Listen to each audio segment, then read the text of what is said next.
السلام علیکم ناظرین، اس ایپیسوڈ کے آغاز میں ہم دیکھتے ہیں اقچا خاتون بازنطینی زلدان میں مسلسل آگے بڑھ رہی تھی۔ ادھر دوسری جانب الفاغوت بھی قید خانے میں پہنچتا ہے اور کہتا ہے اس قیدی کو تیار کرو، اسے کماندار کے پاس لے کر جانا ہے۔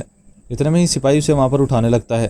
اقچا خاتون وہاں پر آ جاتی ہے اور ان پر حملہ کر دیتی ہے اور اسے وہیں پر ختم کر دیتی ہے۔ اقچا کہتی ہے چلو ہمیں جانا ہے۔ سردار کہتا ہے تم کون ہو خاتون؟ اقچا خاتون کہتی ہے اگر زندہ رہنا چاہتے ہو تو چلو سوال مت کرو۔ جس کے بعد اسے لے کر وہاں سے جانے لگتی ہے۔ وہ لوگ مسلسل وہاں سے آگے بڑھ رہے تھے۔ اتنے میں ہی سامنے سے بازنطینی سپاہی آتے ہیں۔ اقچا خاتون کہتی ہے رکو، کہاں پر جا رہی ہو؟ اقچا خاتون ان سپاہیوں پر وہاں پر حملہ کر دیتی ہے اور ان سب کو وہاں پر ختم کر دیتی ہے۔ جس کے بعد وہ سردار گوکتک کو لے کر وہاں سے مسلسل آگے بڑھنے لگتی ہے۔ ادھر دوسری جانب باتور صاحب اپنے آدمیوں کے ساتھ موجود تھے۔ الپرسلان صاحب وہاں پر پہنچتے ہیں اور باتور صاحب کو گلے لگا کر کہتے ہیں آپ کو خوش آمدید۔ باتور صاحب کہتے ہیں آپ کی یہاں موجود ہوتے ہوئے اس نشست پر بیٹھنا بے ادبی ہے۔ ہمارے سردار تو آپ ہیں، یہ نشست بھی آپ کی ہی ہے۔ الپرسلان صاحب کہتے ہیں مجھے نہ تو کسی نشست کی ضرورت ہے اور نہ ہی شہرت کی چاہ، یہ آپ کی جگہ ہے، تشریف رکھیں۔ ویسے بھی ابھی ہمیں اس سے زیادہ اہم مسئلے پر بات کرنی ہے۔ جس کے بعد الپرسلان صاحب اور سب لوگ نیچے بیٹھتے ہیں۔ ادھر دوسری جانب اقچا خاتون سردار گوکتک کو لے کر آگے بڑھ رہی تھی اور زلدان سے نکالنے کی اسے بھرپور کوشش کر رہی تھی۔ ادھر دوسری جانب خیمے میں الپرسلان صاحب کہہ رہے تھے ینال صاحب کے منصوبے کو سمجھنے کے لیے ہمیں گوکتک سردار کی ضرورت ہے۔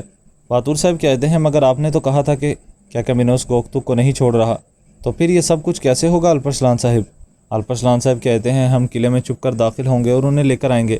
عطابے کہتے ہیں حضور یانس کی موت کے بعد انہوں نے سیکیورٹی بڑھا دی ہے، ہمارے لیے اندر جانا، انہیں بچانا بہت مشکل ہے۔ باتور صاحب کہتے ہیں چاہے پہاڑ سر کر جانا ہی کیوں نہ پڑے، ہمیں جانا ہے۔ ہمارے سردار نے اس بارے میں کچھ نہ کچھ تو سوچ رکھا ہوگا۔ اتنے میں ہی آرتک آ کر کہتا ہے جناب ایک اہم مسئلہ ہے۔ الپرسلان صاحب کھڑے ہو کر وہاں سے جانے لگتے ہیں اور جیسے ہی باہر نکلتے ہیں اقچا خاتون موجود تھی اور سردار کو وہاں پر لے کر آ گئی تھی۔ اقچا کہتی ہے یہ لیں، جو آپ نے کیکامینوس سے طلب کیا تھا وہ میں لے کر آئی ہوں۔ الپرسلان صاحب کہتے ہیں انہیں حکیم کے پاس لے کر جاؤ تاکہ وہ ان کی مرہم پٹی کریں اور ان کے لیے کھانا تیار کرواؤ۔ اس کے بعد سردار وہاں سے چلا جاتا ہے۔ الپرسلان صاحب کہتے ہیں اس کا مطلب ہے کہ تمہارے والد نے گوکتک صاحب کو تمہارے ساتھ بھیج دیا ہے۔ اقچا خاتون کہتی ہے وہ میرا والد نہیں ہے، میں گوکتک کو آپ کے پاس اسی لیے لے کر آئی ہوں کیونکہ میں غدار نہیں ہوں۔ میں آپ کی طرح اپنے ملک و مذہب سے وفا کرنے والی ایک ترک لڑکی ہوں اور ان لوگوں کے ساتھ صرف کام کر رہی ہوں۔ میں بھی وہی سب کچھ سوچتی ہوں جو کہ آپ سوچتے ہیں اور میرے بھی وہی خواب ہیں۔ میں بھی یہ سب کچھ صرف اس لیے کیا ہے۔ الپرسلان صاحب کہتے ہیں انہیں اکیلے قلعے سے باہر نکالنے میں کامیاب کیسے ہوئی؟ اقچا کہتی ہے جیسے آپ نے عطابے کو نکالا تھا تو تب کہاں تھا الفاغوت، جب کماندر کی بیٹی ہمارے قبیلے میں داخل ہو گئی تھی۔ الپرسلان صاحب کے ذہن میں وہ باتیں آنے لگتی ہیں جب انہوں نے الفاغوت سے پوچھا تھا تم کہاں پر تھے جب وہ بیٹی ہمارے خیمے میں داخل ہو گئی، تم نے سب کچھ ہمیں کیوں نہیں بتایا؟ اور الفاغوت نے بھی اس کے حق میں وہاں پر بات کی تھی۔ الپرسلان صاحب کہتے ہیں بہت جلد پتہ چل جائے گا کہ سچ کیا ہے۔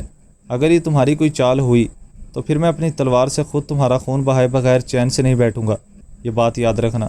اقچا ہاں میں اپنا سر ہلاتی ہے۔ الپرسلان صاحب کہتے ہیں آور سپاہی ادھر آؤ، دروازے پر ایک بندے کو کھڑا کر دو، نہ کوئی اندر جائے گا اور نہ ہی کوئی باہر آئے گا، اگر ایسا کچھ ہوا تو تمہیں حساب دینا ہوگا۔ جس کے بعد اقچا خاتون وہاں سے کافی مایوس ہو جاتی ہے۔ الپرسلان صاحب اندر چلے جاتے ہیں۔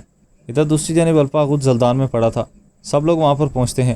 کیکامینوس کہتا ہے الفاغوت سپاہیوں کو کس نے مارا، قیدی کہاں پر ہیں؟ دیوجن کہتا ہے یہ سب کچھ کیا ہو رہا ہے؟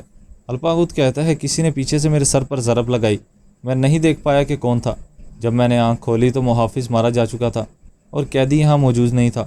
اتنے میں ہی وہاں پر دوکاس الفاغوت کی گردن پر خنجر رکھ دیتا ہے اور کہتا ہے محافظ مر گئے مگر تم زندہ کیسے بچ گئے؟